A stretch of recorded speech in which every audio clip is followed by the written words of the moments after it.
Okay, so I am Chuck Bordron with the University of Georgia, and this webinar is going to be focused on um, EDDMapS Pro and how it can be used to help support the Six Rivers Cooperative Invasive Species Management area and a project they are doing on Kogon grass control.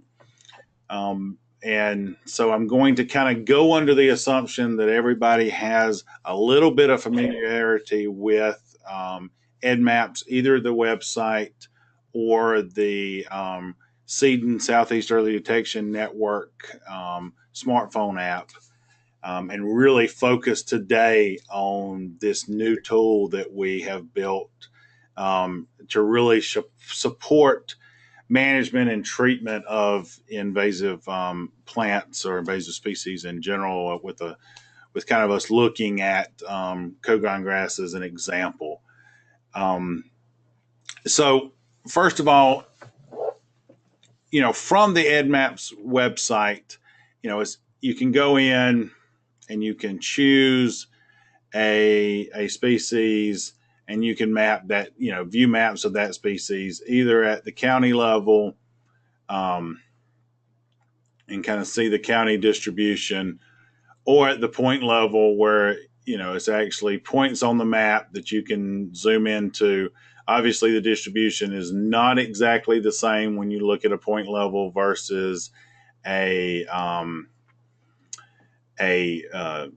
county level, because we don't have coordinates for all the points. But what you can see, and it even shows up on this Kogon grass map, is about a year and a half, 2 years ago, we started this process of changing the story that was told when you look at a map on EDDMapS, and focusing on not just where the particular invasive species is, but also what its status is. So instead of just a map full of red points, no hope for the invasive species, starting to change the color and thus change the story of where these reports, and in this case Kogon grass, have been treated, have been even eradicated. And also, if somebody looked and found the species, and it was, looked in a place, and hey, they can call that area negative. So that's kind of been where we've been. You've been able to report stuff through EDDMapS, through the website, or using whatever regional app is appropriate for your region. And in the Southeast, it would be the Southeast Early Detection Network, or in Florida, even the I've Got One app is also another choice that's kind of more geared toward Florida. But we came up with this concept, and I'm going to switch over to PowerPoint because I've got a quick presentation that kind of describes where we started at, to build this app that we're calling EDDMapS Pro. And the concept behind this really came from county weed managers in Utah and Montana. And they came to us and they said, we're out in the field all day. We're collecting a lot of data. We also want to be able to do revisits of existing points in the field. And, we would like to, sometimes we don't have cellular connectivity in some of these areas, and we would like to be able to, have some kind of background layer to what we're looking at when we're in the field. And also not depend on the internet to actually view the EDDMapS points. So we said, okay, you select an area that you're interested in this case, a county, and we're choosing a county in Utah for this example. You download all of the data from the EDDMapS from up in the cloud over to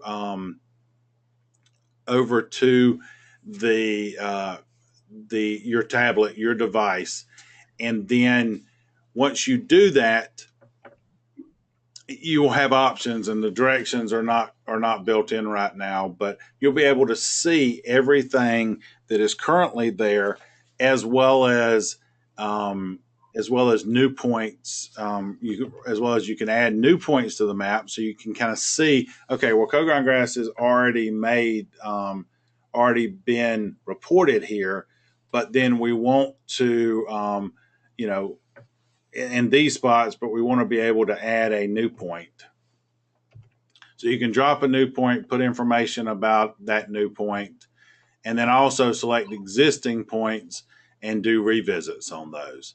And then at the end of the day, that will sync back to the server, and you can download that data again and have the new data as it was updated. And we're looking at other ways to kind of tie that in to even Google Street View, and with it launching in March of this year.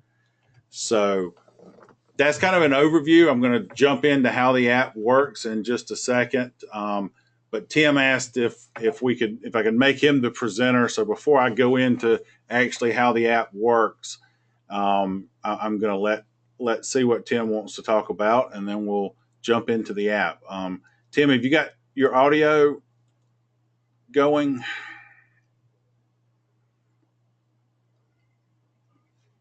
So I can make you presenter, but we've got to be able to hear you.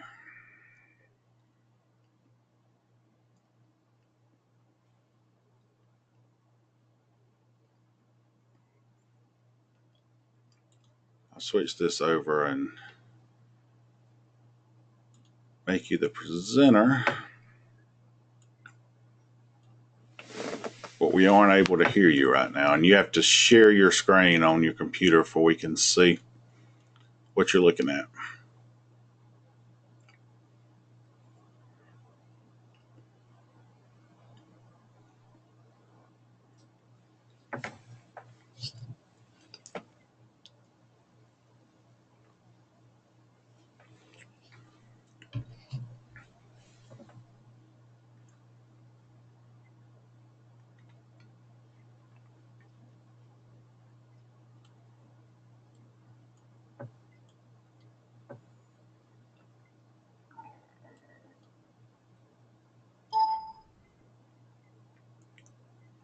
There you go. Hello? Yes, we can hear you now. Good deal.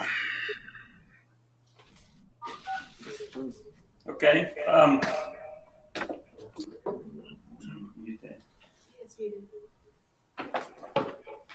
Feedback, I think. So this is Tim Mersman. I don't have anything to show on my screen. We're just trying to get things set up and having a little technical difficulties on our end. But I can share that the purpose, some of the background and purpose for this demonstration. Let me check first to make sure everyone can hear me. Am I coming through okay for everyone? Yeah, you should be good. Okay. Yeah, maybe we don't need that. Okay. We're on both the phone and the computer audio here. Okay. About a year and a half ago, we started seeing more Cogan grass occurrences on the Conecuh, and we've been after Cogan grass for many years and doing a pretty good job keeping control of it, but starting to see a lot more occurrence, and just realizing that if we don't look beyond our borders and get coordinated at a much larger scale, that we ultimately won't be successful for Cogan grass control. And we've got a great set of partnerships in this part of the world through primarily GCPEP, the Gulf Coastal Plain Ecosystem Partnership that's coordinated by the Longleaf Alliance. And so we pulled a bunch of folks together, including, importantly, some county engineering departments, and got everybody talking about the idea of coordinated Cogan grass control across all ownerships. And we defined about 1 million acre landscape surrounding the Conecuh National Forest, Geneva State Forest in Alabama, and Whitewater River State Forest in Florida, that encompasses a number of partner lands.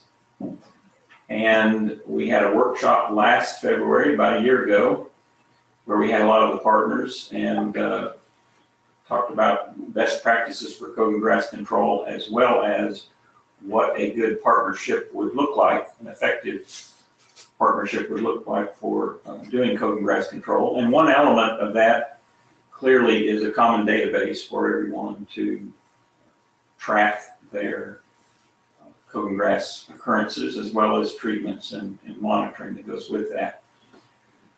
We had some discussion at that workshop about options. EDDMapS was one of them.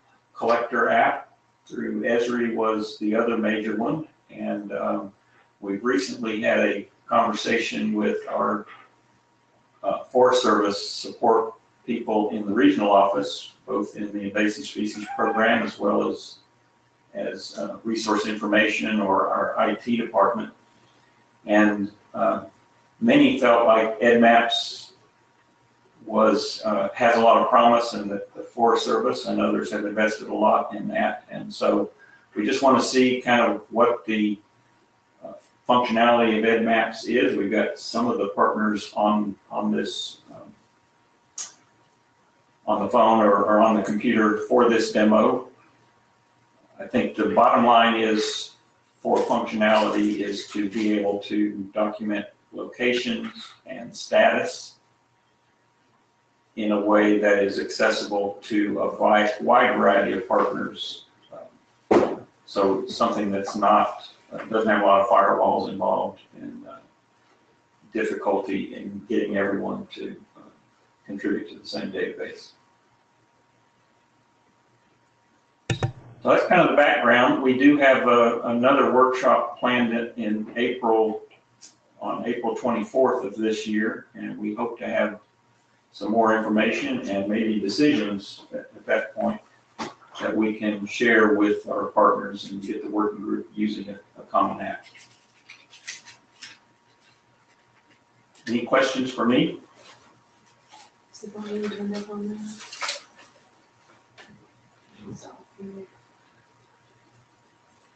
You still there? Yeah, no, that sounds great. Thanks, Tim. Sorry, I just kind of jumped into things, and I can backtrack some if I need to, or I can jump right into showing the new app and how it works and what it does. Actually, blue.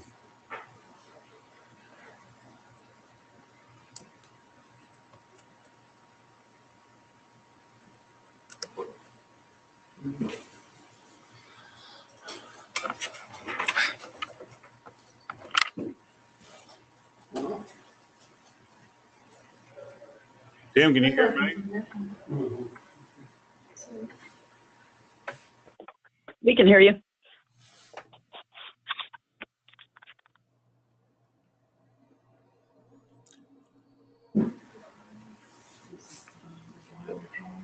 No, I'm on the computer. On his computer now? Yeah, it's all the way down. Yeah, there you go. So maybe that was. Trying. There you go. Tim, can you hear me now? Yes, we can. Okay. So yeah, before I popped over to you, I had kind of gone through a little bit of where we were, and I guess now I can kind of jump directly into the EDDMapS Pro app if you want me to, and give a little bit of what it does and actually show how it works. Yeah, that sounds great. Okay, so let me switch back over, and then we'll save this, and I can y'all can show it to other partners that later. I'll post it on YouTube or something. So this new app that we've developed to kind of meet some of the needs of our users is called EDDMapS Pro. Is currently available in the both the Apple Store and the Android Google Play Store. It's free to download. When you download it, I think the first thing it asks you to do is log in with an EDDMapS account. So you've got to do that first. And once you do that, then what comes up when you open the app is a map view.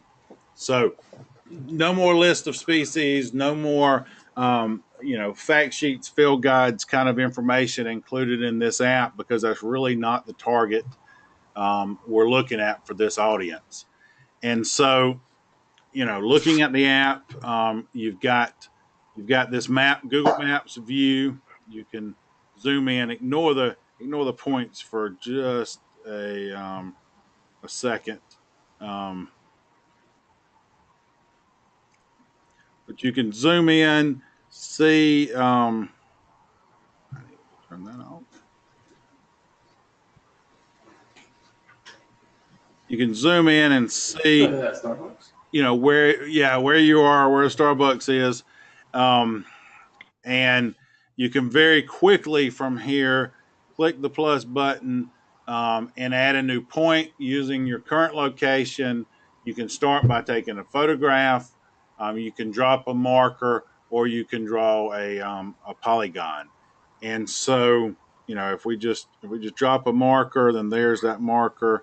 I can move that over to wherever I want to be.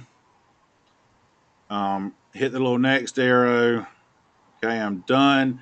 And then it gives you a very simple EDDMapS form where you can choose what species you're interested in. And I'll show you how you can customize the species list in just a second. But let's just go ahead and choose Cogron grass.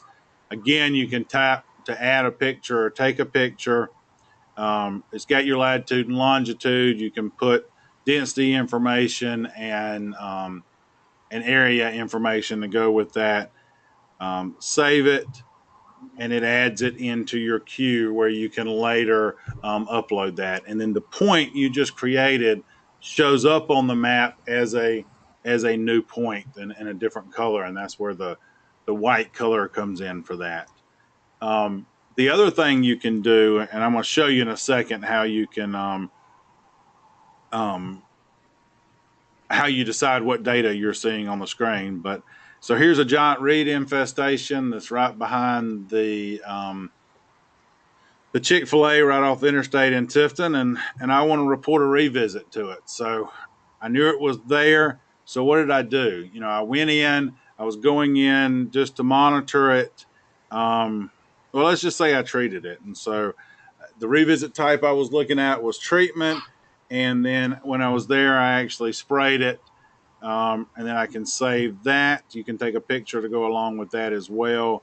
And then what that's going to do is when I gotta switch this. You go back in.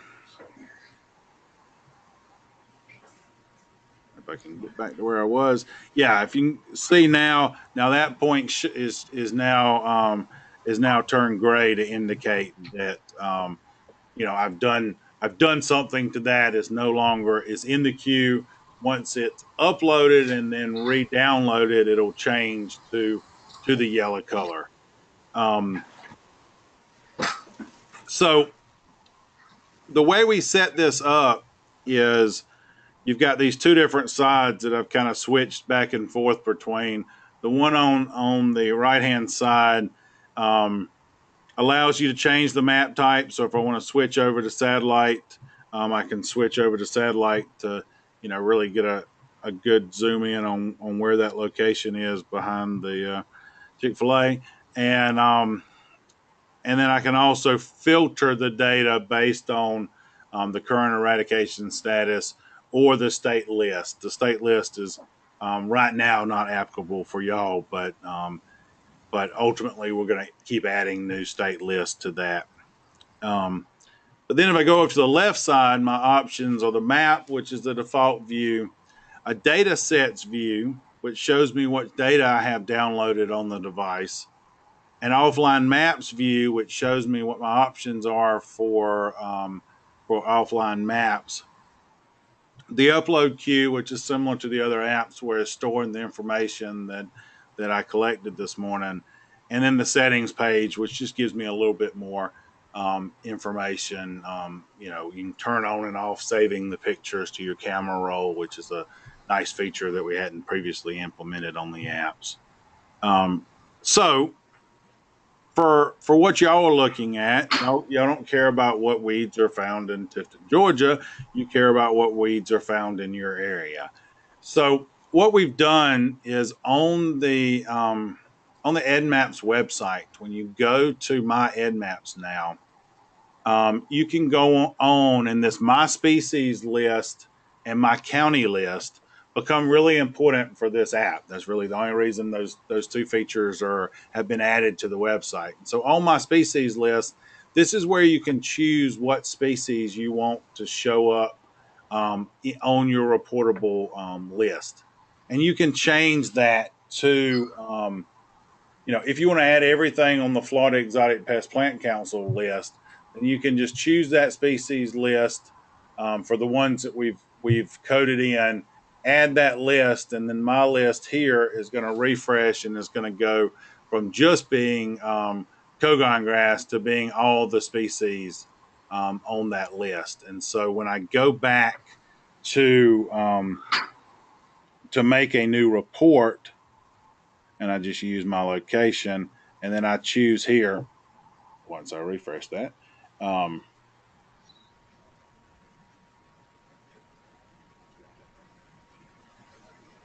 now that I've refreshed that, when I add a new point, sorry, I'm having to do this on my, oh, and y'all can't even see my phone. That would help. So when I go on and I add a new point, now the species list is going to be everything on the Florida invasive species, Florida Exotic Pest Plant Council list, instead of just the short list that I had previously. So you can customize that. What you missed when I didn't have my screen up is if you go to settings, there's a refresh species list button that you have to press before before it downloads the new data. So going back to the data sets, as you can see, I've turned on some different data sets here. And what that's doing is it's downloading all the data for that county onto your device. So if we come over here back to the map and we zoom over here to Florida, then we start to see you know, the points that we've downloaded on the map, and they will, if I go where that was, so you can zoom in,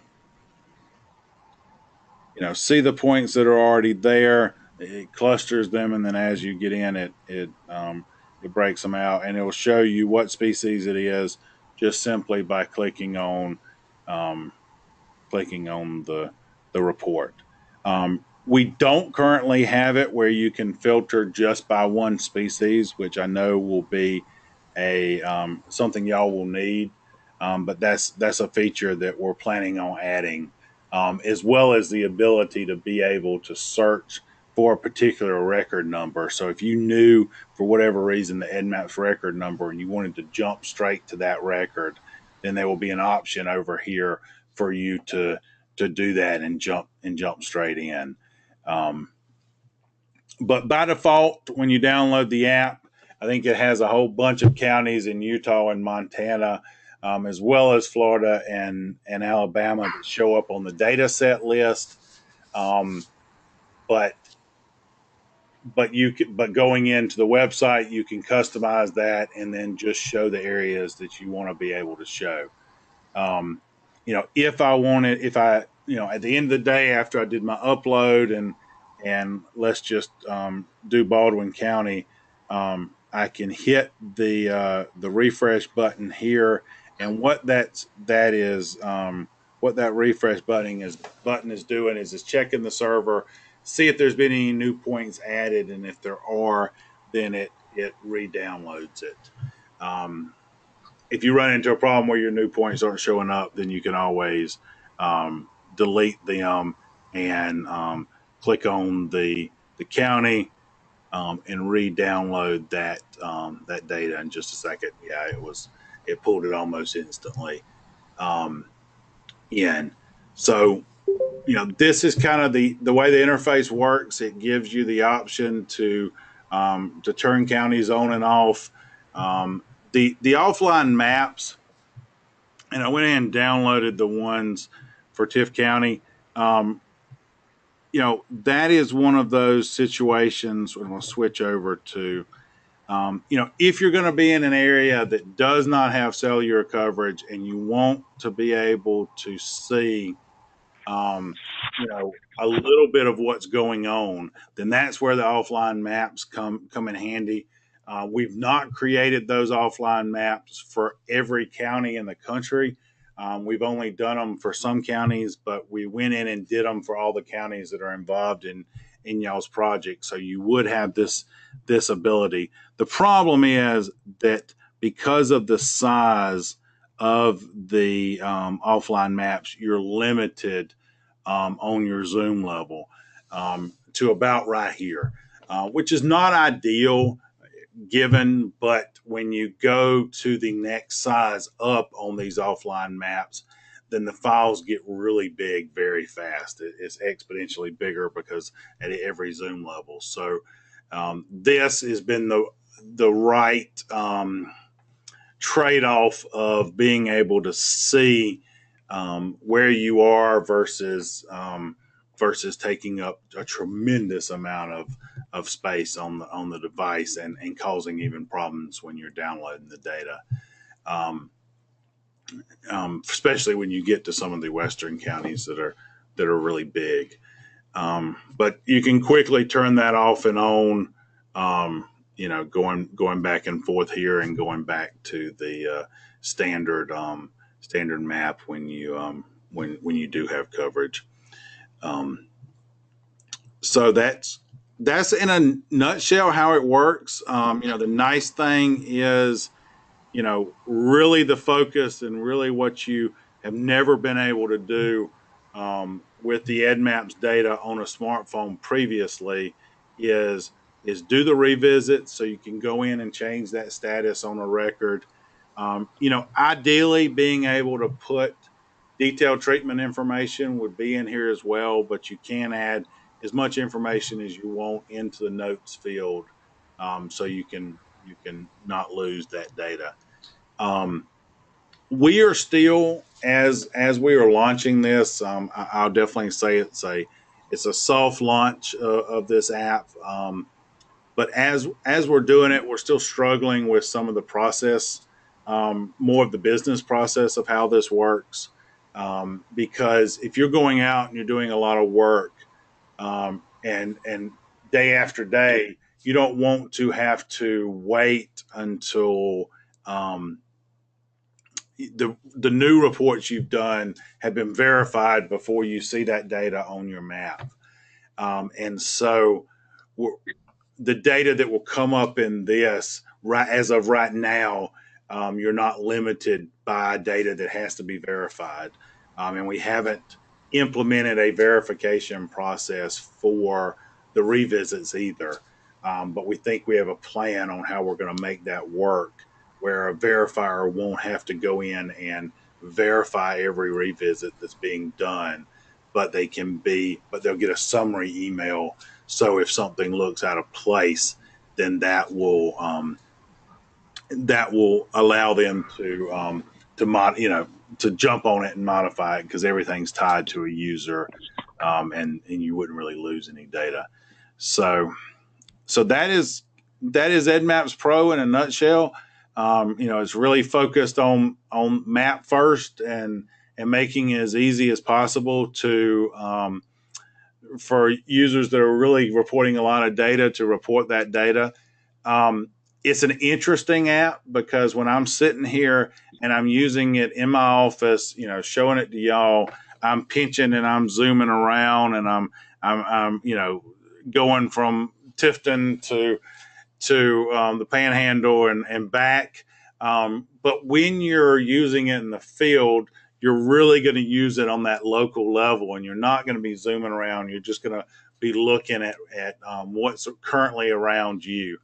And so, I encourage you to give it a shot, both, on your device in your office, but also out in the field, and give us feedback. We are definitely open to enhancements, to changes.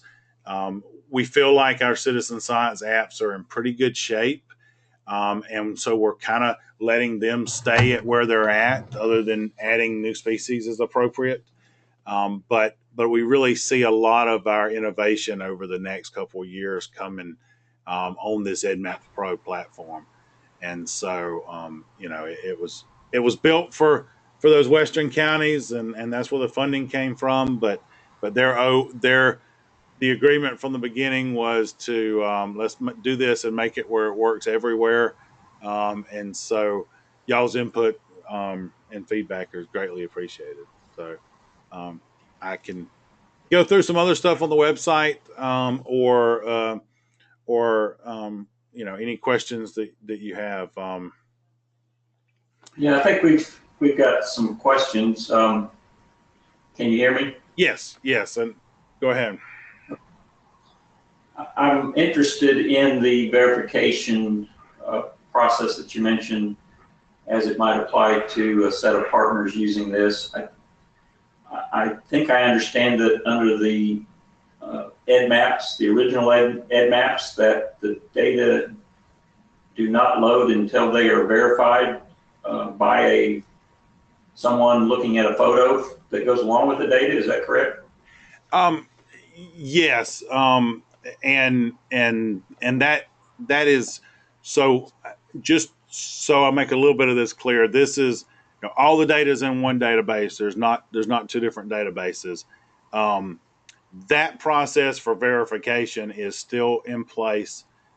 When somebody reports something, an email is automatically sent. I know that Nancy Lowenstein, who's on the phone, is one, if not the verifier in Alabama, and then there's a handful when you go into Florida that are doing it.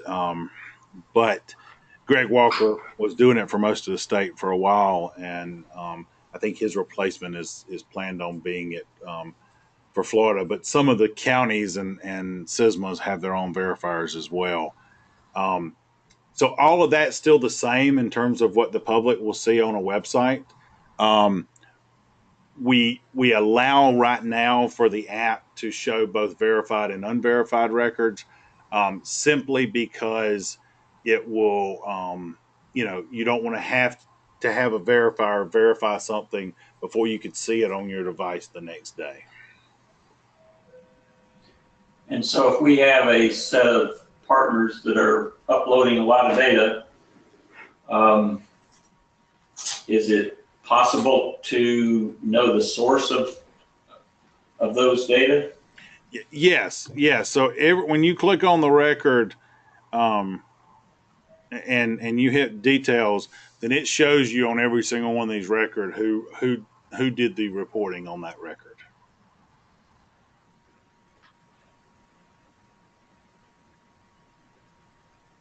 And what about kind of downloading data into formats that might be manipulated through ArcGIS or Excel? Is there a way to get those data if we needed? Yeah, so that would have to be, and Sherry Williams asked the same question through the chat, but currently, to get that data, the data has to be verified in terms of what you can download. But those tools within EDDMapS are there. You can go at the species level, and over here on the right hand corner, there's a download where you can download it as CSV, as KML, or as GPX. We recently disabled the shapefile download because there were some issues with the component we were using that was generating the shapefile, and it was causing server problems for everybody, especially when somebody would come in and try to download a couple 100,000 records at a time, whether they needed them or not. But this download is there. You can download everything as a CSV file. At some point, the shapefile download is going to be connected back into this, and you'll be able to do it there. What you can also do um, if you were not aware, is under the advanced query tools, you can go in and choose any combination of factors. So let's say I want to look at Kogon grass, and I want to look at let's do Gambia, Florida, county in Florida. Um, so if you want to do that, then you can go here, submit it. So there's 84 records that are part of that data set, and then you can click on the CSV here. And what that will actually do is tell you that it's generating the file, and it'll send you an email when that file is ready. But it downloads what you specify in that query. One thing that I thought about as I was preparing for this is that there's not currently a way to request multiple counties here. But that's a feature that we're going to add in where you could go in and choose multiple counties in multiple states, maybe the area that you're interested in, and pull that data down in any of those formats. Again, that's just the verified data, but the verification process can be pretty streamlined when you have a known group of people using the app. So, if in Nancy's case, where she's the verifier, if she knows who y'all's team is and she sees all these points coming in that are Kogon grass by your team, then there's tools for her to very quickly verify those, through a bulk verification kind of process versus having to look at each and every one if it's not necessary for the project.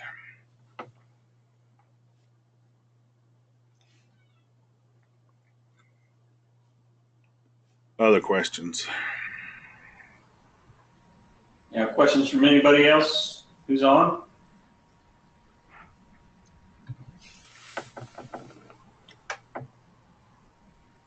Is there intent to add more data capability in terms of treatment and monitoring other than the notes field?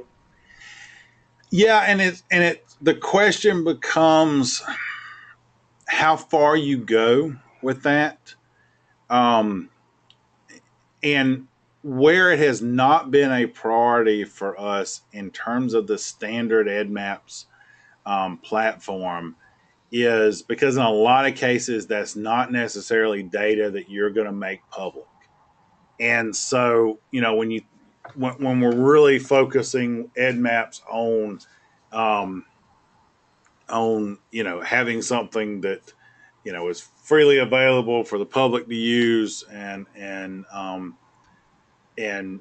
partnerships like y'all's to use, how much details do you put in that? Is it enough to say it was treated with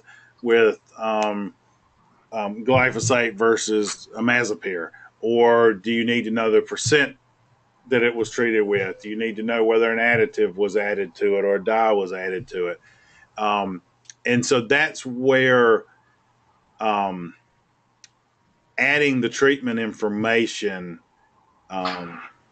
can get really complicated really fast. If you go to the full way of what you would have to collect in terms of your pesticide, capturing for the day. We've done some of that through a web interface. We designed a tool that a company in Nashville, Invasive Plant Control, has been using for 5 or 6 years, that they use to capture all of their pesticide treatments with. It has been adapted to for use by Minnesota and Wisconsin.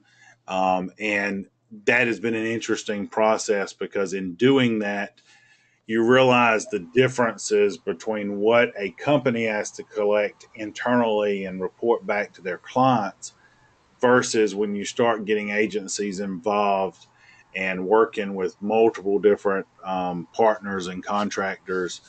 Then you the complexity gets moved up fairly quickly. Um, but I'm open to your feedback on that. I mean, you know, I think that knowing what level of detail would be useful, you know, for y'all and your partners, there may be a happy medium where you can collect the information, where you can um, get more than just acres treated, but acres treated by what and how much.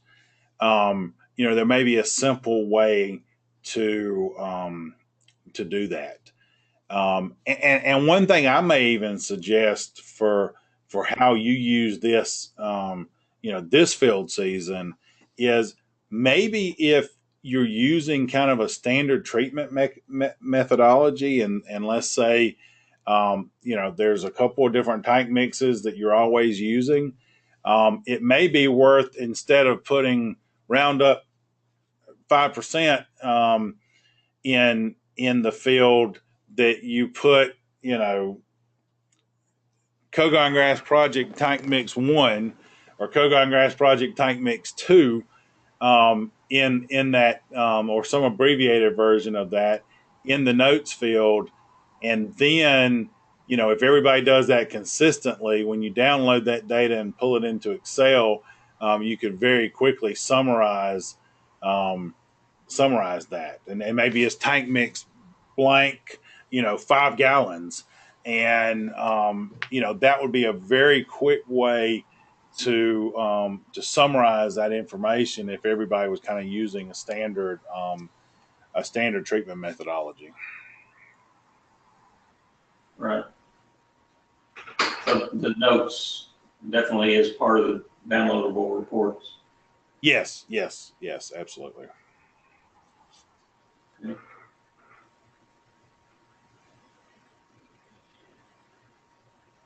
And in terms of, well, I guess, let me go back. You may have mentioned that, and I missed it, the difference between EDDMapS and EDDMapS Pro. What's the primary difference in functionality? Yeah, so what you can really do on EDDMapS Pro that you can't do on the EDDMapS website or on the Seedon or I've Got One apps is, download all this data, load it onto the device where you're not dependent on going back and forth to the server to see the current distribution. And then that revisit concept. You can do a revisit on the website to an existing point, but you can't do a revisit through the Seedon or I've Got One app to an existing point. So if your Cogon grass infestation is already mapped, and all you're doing is going out and treating it, then you can select that point and then do the revisit instead of mapping a new point. Okay. And that's again where, if there are points that y'all have in a GIS system of some point, some type that is not currently in EDDMapS, then that data could be loaded in the EDDMapS and then be available through the app.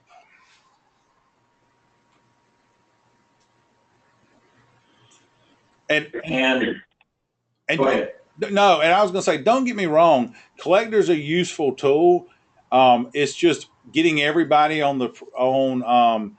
with the same permissions on the same platform can be difficult. And so that's why we built this, was here's a way where we can have something focused on invasive species, and that you're not dealing with licensing and those kind of restrictions.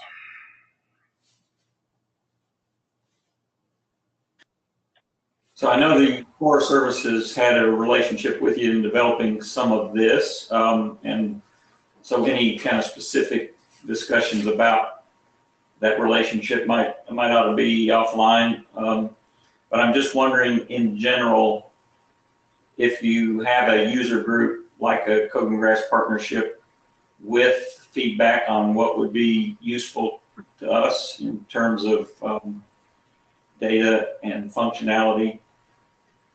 How does that relationship work? Or is it possible just to give you or someone there a call and give you some feedback and expect that some of those things might be implemented, or does there need to be a more formal relationship in terms of future development? I mean, so yes, I mean, so EDDMapS has gotten some support nationally through state and private forest health protection to do some of this stuff, to do some of the development, not specifically for this app. You know, budgets are tight right now, and you know, it probably depends on what the ask would be, on whether or not I'm going to say yes, we can do that, not a problem, or you know, hey, if you know, to be able to do this, this, and this, it's going to take some of our time to do it, and we've got to have some funding to do that. So you know, I'm not going to, you know, my program at the university is primarily, not 100%, but is primarily funded from different projects, and you know, so I'm not going to not do a webinar like this, and I'm not going to not answer the phone or return your phone call if you call and have questions or comments, because you know, I want this tool to be useful for y'all. It just may be, okay, well, Chuck, we need to be able to do, you know, you may ask me, we need to be able to put in exact herbicide ounces and then calculate that on the device and this, and this. And that's what I'm going to say, okay, well, you know, we can do that. That's probably something that's doable, but to be able to do it, it's going to take some, you know, somebody finding some funding and a mechanism to get it to us, for us to be able to do it. Okay. I'm wondering if anyone else out there has audio capability and has any comments, feedback, concerns, any questions? Chuck, this is Nancy. I've got a question about how easy it is to draw polygons using CDN in the field. If you wanted to actually outline the size of a Cogan grass patch rather than just drop a pin for the location. Yeah, absolutely. And I should have shown that. So in EDDMapS Pro, I'll start with that, and then I'll switch over to Seeding. So let's just zoom in here. We'll switch over to satellite imagery. So let's zoom in here. You know, let's say that pond is a Cogan grass infestation. So instead of dropping a point, you do a polygon, and on here you just kind of click the vertices of that polygon, and there is your point. You can cancel that or restart drawing it. You hit done, and when it goes to the next field, not only does it have your polygon on the map there, but it also calculated the acreage to go along with that for you. And so that's already, you know, there for you. You can choose a species and then save that just like you would a point. Now, if you're using the Seeding app, you know, the Seeding app, you have to go in and say, okay, well, I'm reporting Cogan grass, and then once you get here on the Seeding app, and this is kind of that hidden feature that you kind of have to know is there to do, but that was somewhat on purpose, depending on who your audience is. But you can click on the map button. That's going to zoom you in to where you are. And this, everything I'm showing is on an iPhone. All the functionality is the same on the iPhone as it is on an Android, but some of the implementation may be a little bit different. But down at the bottom of the screen, you can click on polygon. And on the Seeding app, and this is the same on I've Got One, you have that same option of dropping points, vertices basically to draw a polygon. It shows you misspelled the size of that polygon. But you can also do this sketch feature. And this is something that really takes some playing around with to get used to doing it. But the way it works is you And then I guess. click. Yeah, so you click, you drop a point, it moves you slightly below that point, and then you sketch and draw that polygon from there. And it's a little bit different on the Android, but it's the same kind of concept where you drop a point, it moves away from the point so it can see where your finger is going, and then it draws it in, and then that calculates the acreage as well. And then that polygon stays with the record when it goes into EDDMapS. When you click on a record with a polygon, when you first click on it, it's going to show a point on the map, but when you go to the detail of that record, then it will show the actual polygon to go along with that. Is that what you were looking for, Nancy? Sort of, but I'm wondering when you're on the ground and you're trying to, can you drop the points by moving physically to the house, to follow the patch? So no, there's not currently a map my infestation feature. That is that is in the plan of work for this year, for what we're doing for Utah, to be able to add that into definitely EDDMapS Pro, and probably into EDDMapS, the other apps as well. So yeah, you're standing there. You kind of got to look at the satellite photography and do it that way. The issue that we have not completely resolved with walking the polygon is, it's doable. The Map My Run feature that fitness apps have use the same concept. The question becomes how many points you take, Right. how often it takes a point, and to get how detailed a polygon it is. And so that's kind of what our plan is going to be. We want to get this out for this field season, and then, but definitely for next field season, we see that being a feature. It's just figuring out exactly how we implement it and what's useful and what doesn't kill your battery after you map the first polygon. Sherry asked how old the satellite imagery is. The satellite imagery that when you're looking at the live map is coming from Google Maps, and it's as current as they have it. When you go to the downloaded imagery, that imagery, I think that varies by location as well. And I'm not even sure that there's necessarily a way on that to see the date of when where we're pulling that imagery from. There's not a way for us to see the dates that go along with that. So,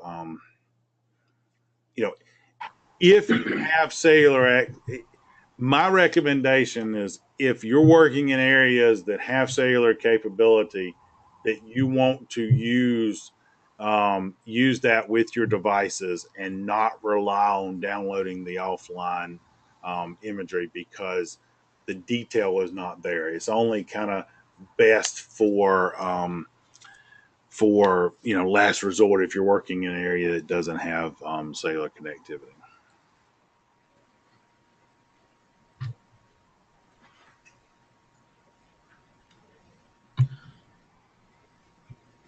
Hey, Chuck. Yes. This is Sherry. Hey, the only reason I brought that up is that if you are on the ground and have to map something according to the imagery, if the imagery is old, you may not, it may be really hard to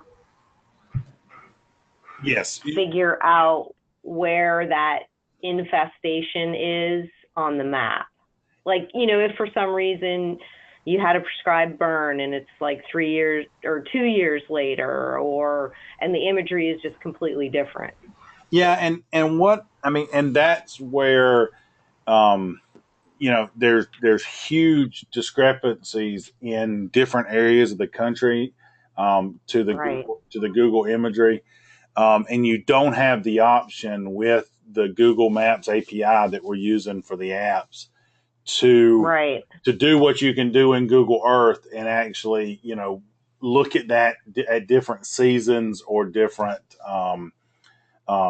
years even. And so that, yeah, I mean, but for, it seems to be that for the more populated areas, the imagery is a little bit better than it is for the less populated areas. So there's probably parts of this area that's going to be,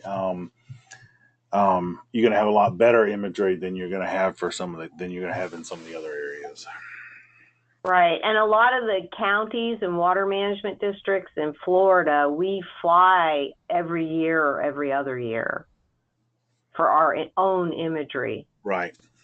So that's why, and then use it in our collector.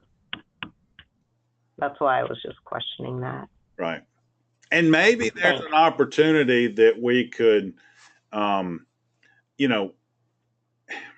there's probably a way that we could actually overlay that imagery over the Google Maps API. It would just then be it ends up the way Esri handles some of that, versus the way that Google handles it may be a little bit different in terms of how it handles the large, the file size for some of that when you get to the detailed zoom level. Gotcha. Okay. It may be something worth looking at though for some areas that have their own imagery as a way to supplement some of that. So yeah, let's talk about that. Another offline and see if there's a solution we could help with that. Okay. Thanks. It really depends on whether the imagery is geocoded in a way that it can be easily overlaid on Google, and if it is, then it may not be a problem to do at all. Right, and that part of it, the geocoding, is above my pay grade, so I would have to get you in touch with other people. And then it's as you zoom in, how much detail you have to, is really the right. But I think the imagery in Google, through Google, the Google Maps API is pretty current most of the time.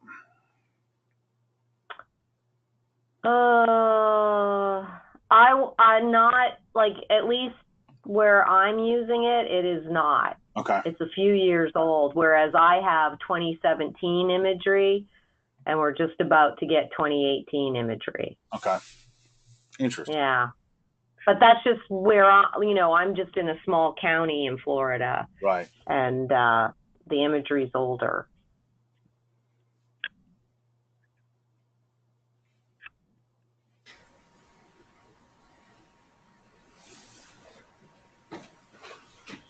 Any other comments, questions?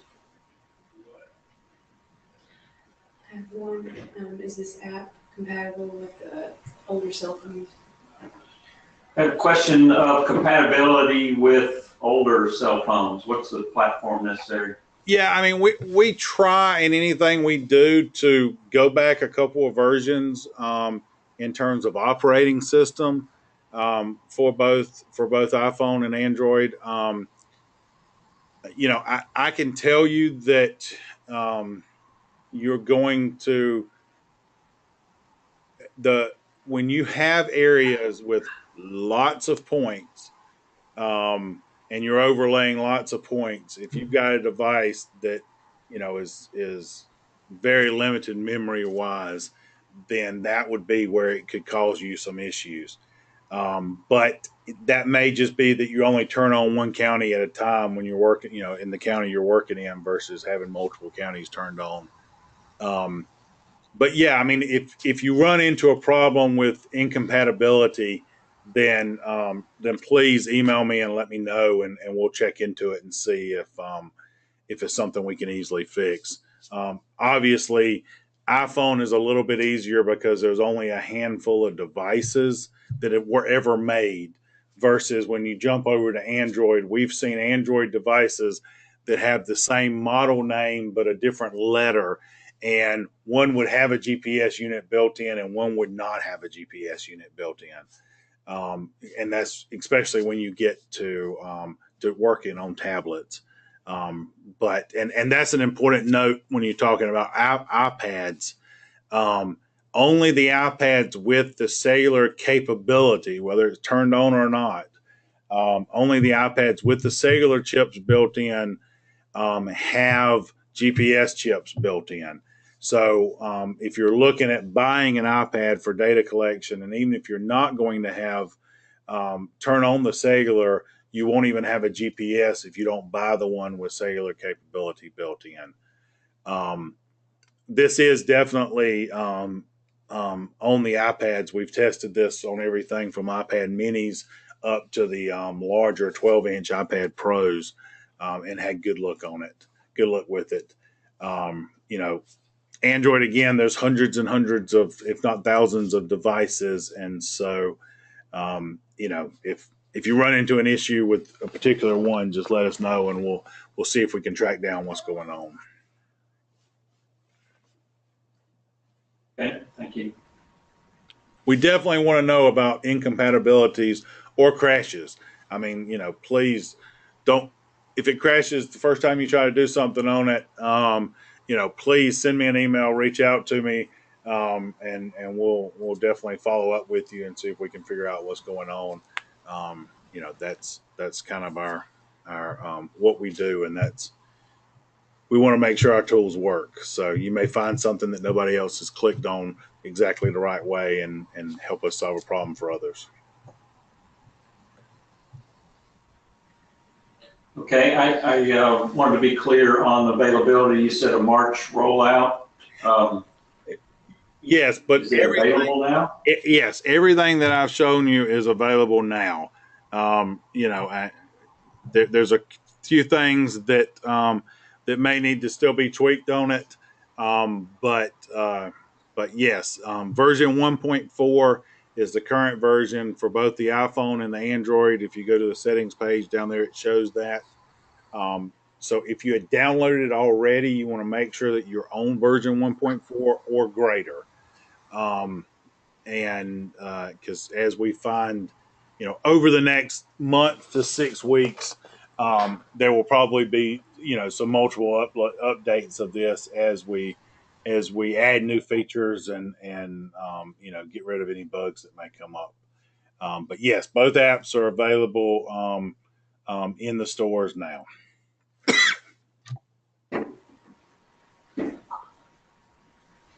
All right, one more call. Any questions, comments?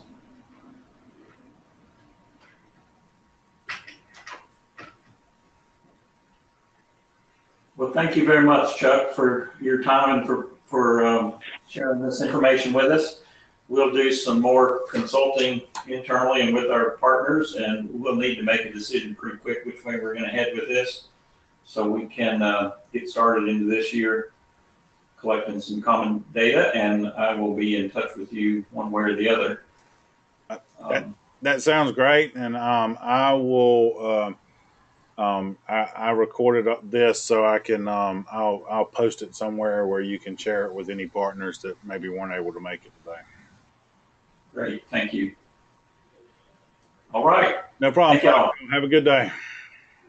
All right. Thank you. Yes. Yes. Somebody still there? I think it was just thank you. Oh, okay. I'm trying to figure out how to stop the recording. So, All right. That is because my phone, I have to send